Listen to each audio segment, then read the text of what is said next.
Mandawali police ने rape का case दर्ज कर आरोपी को हिरासत में लेकर भेजा कोर्ट।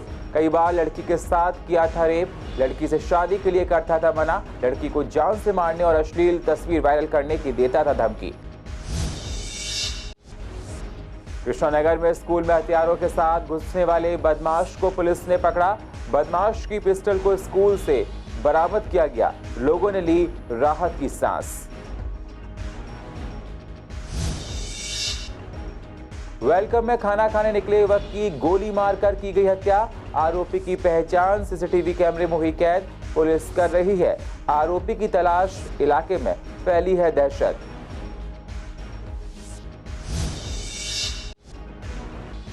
पांडवनगर में स्पेशल स्टाफ की टीम ने एक ऑनलाइन क्रिकेट सट्टेबाजी रैकेट का किया भंडाफोड़। रैकेट में शामिल 2 आरोपियों को किया गिरफ्तार। पुलिस ने मामला दर्ज कर आगे की जांच की शुरू। और पूर्व दिल्ली में कई जगह से सड़कों से पुलिस वाले गए। जगह जगह जाम, लावारिस बैरिकेड्स बढ़ा रहे हैं दिल्ली वालों की आफत। जाम से लोगों को होती हैं परेशानियां।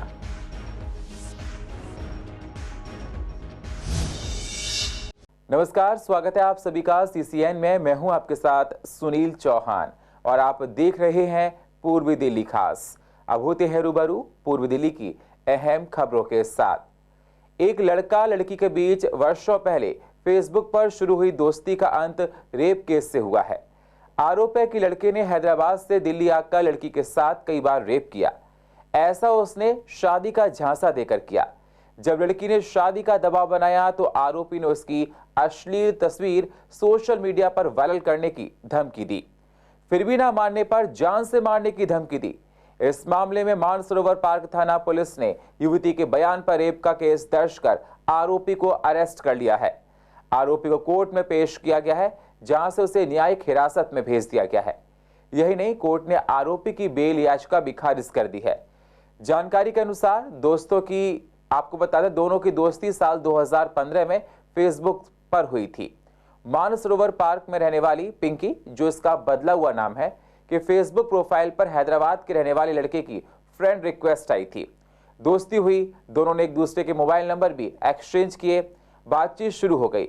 2016 में लड़का हैदराबाद से दिल्ली लड़की से मिलने आया। लड़की घर पर अकेली थी। आरोप है कि उसी दौरान लड़के ने पिंकी के साथ जबरन शारीरिक संबंध बनाए। लड़की विरोध करने लगी तो आरोपी कहने लगा कि वह उसके साथ शादी करेगा। उसके बाद यह सिलसिला चलता रहा। लड़का दिल्ली आता रहा और लड़की के साथ शारीरिक संबंध बनाकर वापस चला जाता था। पुलिस इस पूरे मामले की पड़ताल कर रही है। पूर्व दिल्ली के कृष्णानगर इलाके में उस वक्त हड़कंप मच गया जब लोगों को एक स्कूल में हथियार से लैस बदमाश के घुसने की सूचना मिली।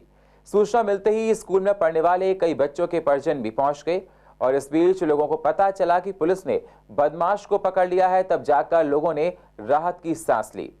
दरअसल सुबह तकरीबन 9 बजे कृष्णानगर थाने के 2 स्टाफ सादे कपड़े में गश्त कर रहे थे। इस दौरान उनकी नजर एक बिना नंबर प्लेट वाली बाइक पर पड़ी। बाइक पर 2 युवक सवार थे।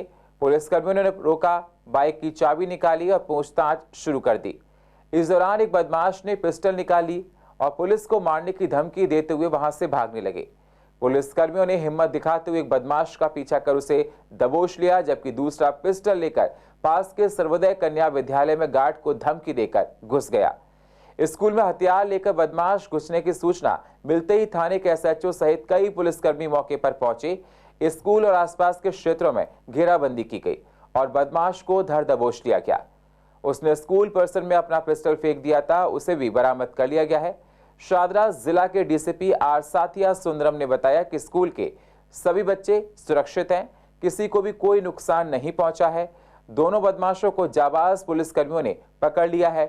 इनकी पहचान मिंटू रोड निवासी 27 साल के इस्लाम और शास्त्री पार्क निवासी 24 साल के इलियास के तौर पर हुई है। दोनों पेशेवर अपराधी हैं। इनसे पूछताछ कर पता लगाया जा रहा है कि उन्होंने अब तक कितने आपराधिक घटनाओं को अंजाम दिया है। देखिए, क्या हुआ कि मेरे पास इन्फॉर्मेशन आई कि किसी स्कूल के अंदर, ये आसपास दोनों स्कूलों में, नाम तो नहीं बताया, कि अंदर जो है बदमाश घुस गए और उनके पास रिवॉल्वर है, बच्चों की जान को खतरा है। तो उसी समय मैं भी भागता हुआ आया लेकिन उससे पहले सारी चीज़ें कंट्रोल में थी। मेरी पुलिस से भी बात हुई, एसएचओ से बात हुई, पेरेंट्स से बात हुई। हुआ क्या था कि इस समय चुनाव का समय, तो काफ़ी सारी पिकेटिंग है, और ख़ासकर जो कृष्णानगर है, इसमें वैसे ही पूरे कृष्णानगर में 184 सीसीटीवी कैमरे लगे हैं जो कि हमारे थाने के साथ कनेक्टेड है। तो जनरल यहाँ सब तस्वीर आ जाती है। तो एक बाइक जिसके ऊपर नंबर प्लेट नहीं थी वो जा रही थी, तो उसे जो पुलिस ने पिकेटिंग लगा के एकदम उसे रोका। अब क्योंकि उनके पास पिस्टल थी वो घबरा गए, तो बाइक को छोड़ के वो भागे और उनके पीछे पुलिस वाले भागे। यहाँ स्कूल के पास आके जो है एक लड़का तो दबोच लिया उन्होंने उसी समय, लेकिन एक आगे भाग गया जिसके पास पिस्टल थी, वो स्कूल के अंदर दीवार फांद के घुस गया, और लेकिन इसके पिछले दरवाजे से वो अंदर से निकल भी गया कि कोई मेरे पीछे ना आए। अब इमीडिएटली जैसे ही आई, मेरी एसएचओ से बात हुई, वो भी एकदम गाड़ी लेके भागे और 5, 7, 8 मिनट में वो यहाँ पहुँच गए। अंदर इन्होंने पूरा एरिया बंद करके चेकिंग की, अंदर कोई नहीं मिला क्योंकि बच्चे हैं, 2-2.5 हज़ार बच्चा है इसके अंदर। जब वो बाहर निकले तो गाड़ी के नीचे वो छुपा हुआ था, उसे वहीं दबोच लिया गया। 24-25 साल के वो लड़के हैं, यंग हैं, बदमाश हैं, और पिस्टल उनके पास से रिकवर हो गई है। क्राइम की टीम आ गई है। और हमको सुबह पता लगा कि हमारे यहाँ इस स्कूल में 2 गंधारी घुस गए अंदर। हम लोग वहाँ से घर से भाग के आए और हमारे यहाँ मैंने देखा अपने बच्चों, हमारे बच्चे एकदम सेफ़ है इस स्कूल में, ऐसी कोई तकलीफ़ नहीं है। वो दोनों जो यहाँ घुसे थे वो दोनों पकड़े गए हैं। सर यहाँ पे कोई पेरेंट्स आया था लंच देने के लिए, तो बगल में कोई बताया लड़का कि कोई घुस गए हैं, लंच नहीं दिया जा सकता। तो पेरेंट्स एक दूसरे को हेल्प करते हैं, तुरंत हम सबको पता लग गया हम लोगों को। फ्रेंड की गई नहीं थी, उसकी बेटे की मतलब फ्रेंड है, वो गई नहीं थी। उसके पेरेंट्स यहाँ पे बैंक में आए हुए थे, उन्होंने फ़ोन करा एकदम मुझे कि टेररिस्ट घुस गए और फायरिंग हो रही है, और हम एकदम सुन के एकदम भाग के, हमसे रहा नहीं गया, भाग के जल्दी से आए बच्चे। तो बच्चे सुरक्षित हैं? हाँ जी, मैं अंदर घूम कर रही, पूरे स्कूल में सेफ है बच्चे हमारे। बड़े शर्म की बात है, चाहे हादसा जो भी हुआ कि पिस्टल लेकर दीवार कूद कर अंदर घुस जाना। स्कूल का स्टाफ, स्कूल का जो कितना क्या कहते हैं जो गार्ड वगैरह, वो कहाँ थे हैं, और स्कूल के अंदर घुस जाना, ये दिल्ली शहर के अंदर शर्म वाली बात है, धूप बनने लायक बात है। उत्तर पूर्व दिल्ली के वेलकम इलाके में रविवार देर रात फैक्ट्री से भाइयों और कर्मचारियों के साथ खाना खाने निकले युवक की गोली मारकर हत्या कर दी गई। मृतक की पहचान संबल निवासी आगोश अली, जिसकी उम्र 25 साल के रूप में हुई है। वारदात के बाद आरोपी मौके से फरार हो गया। आगोश के भाइयों का कहना है कि बदमाश ने उन पर गोलियां चलाई लेकिन बच गए। पुलिस को देर रात जगप्रवेश चंद अस्पताल से हत्या की खबर मिली। सूचना मिलते ही पुलिस मौके पर पहुंची। क्राइम टीम के अलावा एफएसएल की टीम ने घटनास्थल के साक्ष्य जुटाए हैं। शुरुआती जांच के बाद जिले के वरिष्ठ पुलिस अधिकारियों का कहना है कि सीसीटीवी फुटेज के आधार पर आरोपित की पहचान कर ली गई है। उसकी तलाश में जगह जगह छापेमारी की जा रही है। जल्दी उसे गिरफ्तार कर लिया जाएगा। पुलिस के मुताबिक मूल रूप से संबल का रहने वाला आगोश अपने भाइयों के साथ गली नंबर 7 वेलकम में रहता था। इसके परिवार में पिता मिनजार हुसैन, मां हुसैन, 4 भाई अब्बास, मेराज, हम्माद, मुअज्जम और 2 बहनें हैं। आगोश का परिवार संबल में ही रहता है। वेलकम में इसने अपने भाई अब्बास और मेराज के साथ मिलकर स्टीम प्रेस और कपड़ों पर छपाई की फैक्ट्री चलाता था। पीछे से आया और एकदम पहले खाली फायर करा, ऊपर से फिर हम मुड़कर देखा तो वो एकदम हमारे ऊपर फायर कर दिया। अच्छा जी। क्या कोई बात हुई थी इन दोनों में? नहीं, बात कुछ नहीं हुई। पीछे से आकर एकदम वारी करा है। ये 1:30 के और 2 के बीच की बात। हम तो खाना खाने के लिए जा रहे थे। एक ही लोग था, वो भी एक हवाई फायर करा पहले, फिर उसके बाद हमारे ऊपर गोली चलाई, उसके बाद फिर एक और हवाई फायर करा। पूर्व दिल्ली के स्पेशल स्टाफ की टीम ने एक ऑनलाइन क्रिकेट सट्टेबाजी रैकेट का भंडाफोड़ किया है। पुलिस ने पांडव नगर इलाके की एक बिल्डिंग में एक फ्लैट में छापा मारकर इस रैकेट में शामिल 2 आरोपियों को गिरफ्तार कर लिया है। ये लोग पाकिस्तान और इंग्लैंड के बीच हुई T20 विश्व कप क्रिकेट मैच में सट्टा खेल रहे थे। पूर्व दिल्ली जिला की डीसीपी अमृता गुगुलोत ने बताया कि गिरफ्तार आरोपी की पहचान पटपड़गंज निवासी मुकुल और पांडव नगर के गौरव के रूप में हुई है। पूछताछ के दौरान आरोपी मुकुल ने खुलासा किया कि ध्रुव और प्रवीण नाम के 2 व्यक्ति इस अवैध सट्टा रैकेट में उनके भागीदार हैं। दोनों एक ही इमारत की पहली मंजिल पर स्थित फ्लैट में रहते हैं। वे अवैध हथियार रखते हैं और अगर तलाशी ली जाए तो हथियार बरामद किए जा सकते हैं। उस फ्लैट की तलाशी ली गई। कथित फ्लैट में पड़े एक बिस्तर से एक अच्छी गुणवत्ता वाली अमेरिकन मेड 9mm पिस्टल और 32 बोर के 22 इस्तेमाल किए गए कारतूस बरामद किए गए हैं। मंडावली थाने ने FIR दर्ज करके आगे की जांच शुरू कर दी है। दिल्ली की सड़कों पर पीक आवर्स में वैसे ही ट्रैफिक का इतना अधिक दबाव रहता है कि गाड़ियां रेंगती हुई चलती हैं। जब हम लोग ऑफिस से जाते हैं तब दिन में कई जगह लोग जाम से जूझते रहते हैं, ये भी देखा जाता है। ऐसे में लोगों की परेशानियां कम करने का प्रयास करने के बजाय दिल्ली पुलिस सड़कों पर बैरिकेड्स रखकर या फिर बैरिकेड्स को साइड पर रखकर गायब नजर आती है। जी हां, ये नज़ारा पूर्व दिल्ली का है। पूर्व दिल्ली की सड़कों का है, जिसकी वजह से लोगों को काफी परेशानियां होती हैं। वहीं लोगों का कहना है कई बार पुलिसकर्मी बैरिकेड्स लगाकर नदारद दिखते हैं, जिससे ट्रैफिक लगना लाजमी है। साथ ही लोगों को रास्ते से निकलने में परेशानियां भी होती हैं। बैरिकेड लगे हुए हैं, पुलिस नहीं होती है वहाँ पर। मैडम, वारदात तो बढ़ेगी, उनसे वारदात क्यों नहीं बढ़ेगी? जब पुलिस मुस्तैद नहीं होगी, अपने काम पर नहीं होगी तो कोई भी यहाँ पे चैन स्नैचिंग होती है, गाड़ियाँ चोरी होती हैं। हमारे यहाँ से तो गाड़ी चोरी हुई है, आज तक एक्शन नहीं हुआ उसके ऊपर। पुलिस को मुस्तैद होना चाहिए, प्रशासन को देखना चाहिए कि पुलिस क्या कर रही है क्या नहीं कर रही। जो ये नाकेबंदी करते हैं, जो नाके लगाते हैं, वहाँ पे ही बैरिकेड लगा चले जाते हैं और जैसे घंटे आधे घंटे इन्होंने अपने वहाँ पे पेट्रोलिंग की, अपने चेकिंग की और उसके बाद वो फिर सारा दिन लगे रहते हैं और उसकी वजह से ट्रैफिक जाम होता है और वहाँ से ये गायब रहते हैं, नदारद रहते हैं पुलिस वाले। बैरिकेडिंग से तो वारदात तक तो कोई लेना देना है नहीं मैडम जी। देखो उससे तो सिर्फ ये अपना जो लोग वारदात करके भागते हैं उनको पकड़ने के लिए नाकेबंदी करते हैं और वो तो कहीं से भी निकल जाते हैं। वो ज़्यादातर वो वहाँ से निकलते ही नहीं है, चोर जो होते हैं ये तो वहाँ खड़े रहते हैं, जनता परेशान होती है। मौजूद होनी चाहिए और जब ये हटे तो बैरिकेड हटने चाहिए साथ में, और ये हटाते नहीं है और लोग टेढ़े मेढ़े होकर निकलते हैं और जिसकी वजह से लंबा जाम लगता है, स्लो ट्रैफिक चलता है।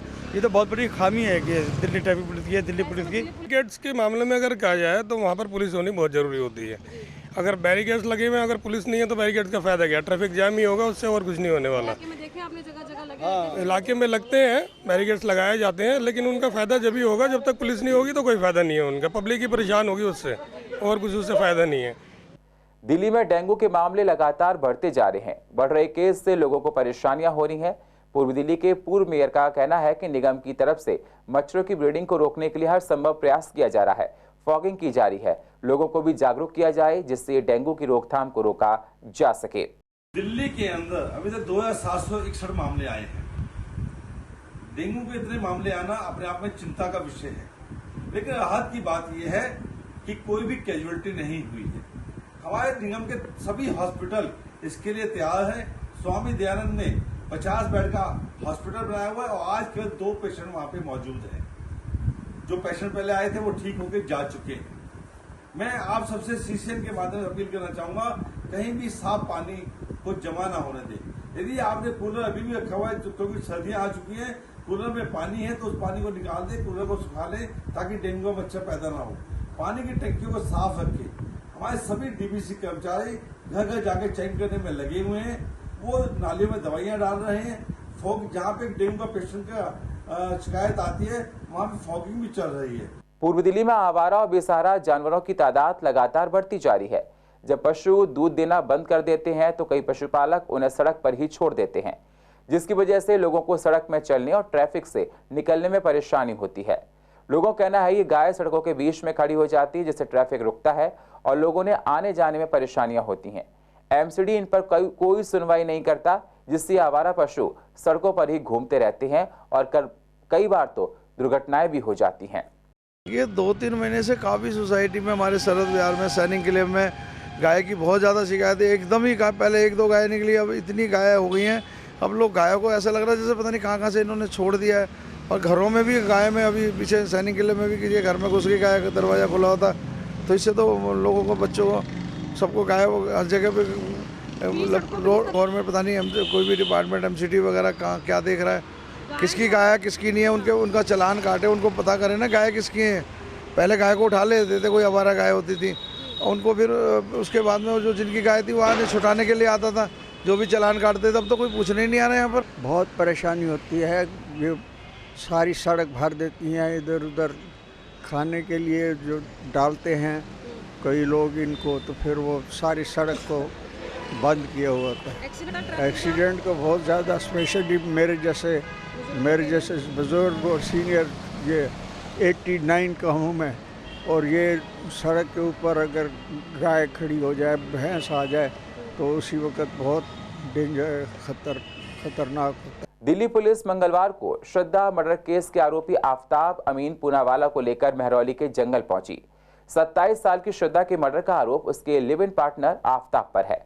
आफ्ताब ने कबूल किया था कि मर्डर के बाद उसने बॉडी के 35 टुकड़े किए और उन्हें जंगल में फेंक दिया। हर कोई डरा हुआ है।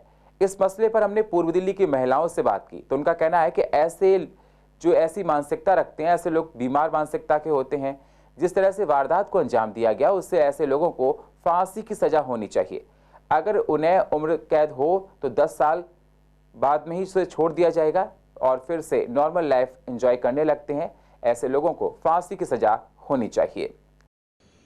जैसे उस लड़के ने ये वारदात की है वो अच्छी नहीं की है, गलत किया है। उस लड़की के साथ जो भी है उसको अच्छी से कड़ी सज़ा देनी चाहिए, क्योंकि ऐसा करने से और भी लोगों को इनके दिल बढ़ जाते हैं। क्योंकि लड़की को इतनी बड़ी सज़ा 35 टुकड़े किए थे, कोई आसान बात नहीं है। वो फ्रिज के बीच में रखने, कभी कहीं गिर देने, तो ये अच्छी बात नहीं है। इसको जितनी भी कड़ी सज़ा दे रही उतनी ही कम है। सज़ा तो बिल्कुल एकदम, मतलब ऐसे केस में आए दिन हमारे देश में इस तरह के केसेस होते रहते हैं। तो ऐसे केस में मुझे लगता है कि सज़ा जो है वो फांसी की ही होनी चाहिए। उम्र कैद का प्रावधान अब थोड़ा कम हो गया है, जैसा आप देख रहे हैं कि फिर 10 साल बाद छोड़ देते हैं या 12 साल बाद छोड़ देते हैं। इससे बहुत ही जो परिवार होता है ना, वो मतलब उसकी मानसिकता और ज़्यादा ख़राब हो जाती है कि मतलब क्रिमिनल को आपने छोड़ दिया गया है कोर्ट के थ्रू, तो वो बहुत दुख होता है। तो इसीलिए बिल्कुल इनको फांसी की सज़ा दीजिए। कैपिटल पनिशमेंट मिलनी चाहिए उनको, क्योंकि अगर हम उनको ऐसे फ्री छोड़ देंगे, क्योंकि लाइफ इम्प्रिजनमेंट जो होती है फिर उसके बाद क्या होता है, बोल तो देते हैं कि लाइफ इम्प्रिजन मिलेगी, पर ऐसा लॉ है कि उसमें सिर्फ 10 ईयर्स के बाद ही उनको बेल दे दी जाएगी, उनको फ्री कर दिया जाएगा। तो इससे तो बेटर है कि मतलब उसको कैपिटल पनिशमेंट मिले, क्योंकि ऐसे 10 साल बाद तो वापस वो किसी के लिए थ्रेट बन जाएगा और ये सबके एक एग्जाम्पल भी बन जाएगा, ये लैंडमार्क जजमेंट बन जाएगा। इससे क्या होगा कि लोगों को एक फियर रहेगा उनके माइंड में कि अगली बार अगर हमने ऐसा कुछ सोचा या किया तो हमें भी डेथ पनिशमेंट। दिल्ली एनसीआर में सर्दी पड़नी शुरू हो गई है। मौसम बदल चुका है। बढ़ रही सर्दी की वजह से बच्चों की तबीयत खराब हो रही है, जिससे बच्चों का स्वास्थ्य बिगड़ रहा है। किस प्रकार बच्चों की सेहत का ध्यान रखें, कौन कौन सी बातों का ध्यान रखना है, इसी को बता रहे हैं डॉक्टर वीके मुंगा और डॉक्टर गौतम सिंह। जरा आप भी सुनिए। कि कोलेरा कई बार दिल्ली के अंदर भी आपने देखा कोलेरा भी रैंपेंट हुआ।